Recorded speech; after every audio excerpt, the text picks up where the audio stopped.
मैं आफत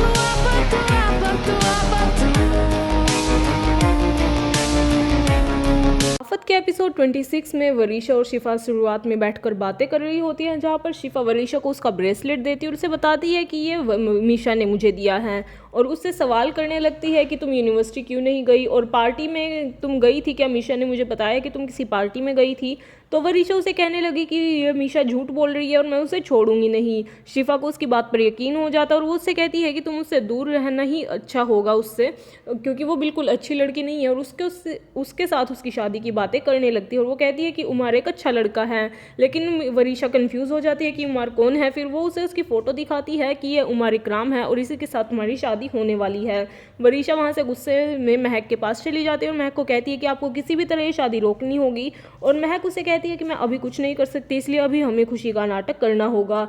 ऐसे में वरीशा उसे कहती है कि मैं नीचे जाकर किसी से भी नहीं मिलने वाली और आप कह दीजिए मैं कोई शादी नहीं कर रही हूँ। जब वरीशा महक की नहीं सुनती है तो महमूद भी उसे समझाने की कोशिश करता है और वो कहता है कि तुम चाहे जो हो जाए मैं तुम्हारी शादी उस लड़के से नहीं करवाऊंगा और तुम्हारी शादी वहाज के साथ ही होगी और मुख्तार खुद वहाज का हाथ तुम्हारे हाथों में देगा, वो भी वहाज की गैर मौजूदगी में। वहीं दूसरी ओर जब शिफा वहाज को लेकर काफी ज्यादा सैड होती है, उसे मिस कर रही होती है, तो मेहरूनिसा उसे उसके रूम की सफाई देखने के लिए भेज देती है। बाकी सब लिविंग रूम में बैठकर काफी ज्यादा इमोशनल हो रहे होते हैं। बीजान रजा को याद कर रही होती है और वो कहती है कि वहाज बिल्कुल रजा जैसा है और वहाज की बातें चल ही रही होती है कि वहाज सबको आकर सरप्राइज देता है और उसे देखकर सब लोग खुश हो जाते हैं। और जब वो आते ही ये पूछता है कि शिफा कहाँ है, तो ऐसा सुनकर वरीशा काफी जेलस हो जाती हैं और वहाज अपने रूम में जाता है तो देखता है शिफा वहाँ पहले से ही मौजूद है और उसे जाकर सरप्राइज देता है। शिफा भी खुश हो जाती है। वहीं वहाज के आने से महक और वरीशा परेशान हो जाते हैं कि अब इस रिश्ते को कैसे टाला जाए। जब रिश्ते वाले घर पे आते हैं तो वो सीधा सीधा कह देते हैं कि उन्हें वरीशा काफ़ी पसंद आ गई है और मुख्तार को भी उमर काफ़ी पसंद आ जाता है और वो उन्हें कहता है कि अब हमें बस थोड़ा सा वक्त चाहिए ताकि शादी करते टाइम कोई भी टेंशन ना हो। ऐसे में जब सबको उमर पसंद आ जाता है तो वहाज वरीशा से भी पूछता है कि तुम्हें वो पसंद आया कि नहीं आया। ऐसे में वरीशा अनमने मन से यस कह देती है। उधर वरीशा की सास के सामने जब मेहरूनिसा ये कहती है कि अब हमें मंगनी की तारीख तय कर लेनी चाहिए, तो वरीशा की सास कहती है कि हमारे यहाँ मंगनी का रिवाज नहीं है, सीधा शादी का रिवाज है, तो हम सीधा शादी ही करेंगे। ऐसे में सब परेशान हो जाते हैं और ये सोचने लगते हैं कि इतनी जल्दी तैयारियां कैसे होंगी और मुख्तार तो ये कहता है कि हम अभी मेंटली प्रिपेयर नहीं हैं। ऐसे में जब वो सब बड़े मिलकर सभी बच्चों को बाहर भेज देते हैं, वहाज उमर वरीशा और शिफा को लेकर बाहर लाउंज में चला जाता है।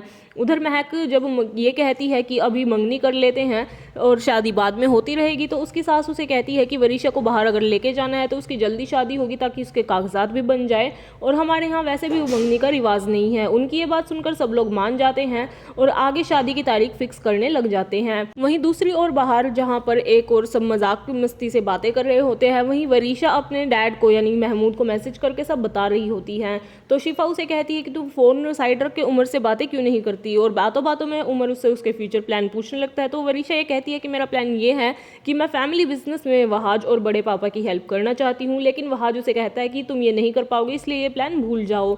वहीं दूसरी ओर वरीशा महमूद और महक काफ़ी ज़्यादा गुस्से में होती है वरीशा, और महमूद और महक उसे समझाने की कोशिश करते हैं, लेकिन महमूद सब इल्ज़ाम उसकी माँ पर डाल देता है कि ये सब उसी का किया धरा है। जब महक काफ़ी ज़्यादा एग्रेसिव हो जाती है तो वो उसे रूम में धक्का देता है और महक उससे भी झगड़ा करने लगती है। तो उस वक्त महमूद उसे रूम में लॉक करके बाहर आ जाता है और गार्डन में वरीशा स्मोक कर रही होती है, तभी वो उसके पास आके बैठता है और उसे कहता है कि तुम्हें अभी सिर्फ खुशी का नाटक करना होगा और तुम्हारी इस शादी को मैं रोकूंगा, और महक के खिलाफ भी उसे भड़काने लगता है। वहीं बीजान अपने गहने निकाल कर बैठी होती है और महक और वरीशा उन गहनों को देखकर काफी ज्यादा खुश हो जाते हैं। उसी वक्त मेहरूनिसा वहां आती है और बीजान उसे कहती है कि ये सब गहने मैंने तुम सब में बांटने के लिए रखे हैं। तो मेहरूनिसा उसे कहती है कि हमें ये नहीं चाहिए, ये तो आप पर ही अच्छे लगते हैं। महक उसकी बातें सुनकर उसी की तरह झूठा नाटक करने लगती है और बातों बातों में ये कहती है कि आपको शिरीन और शिफा के लिए भी निकालने ही होंगे।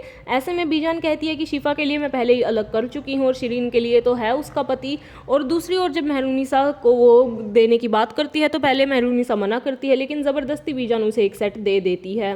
उसके बाद वरीशा ये सारी बातें महमूद को बता देती है और वो परेशान होकर ये सोचने लगता है कि इस वक्त उसे दानियाल की सख्त ज़रूरत है। उसी वक्त उसे एक कॉल आता है जिसके बाद उसे ये पता चल जाता है कि दानियाल कहाँ है, किस लोकेशन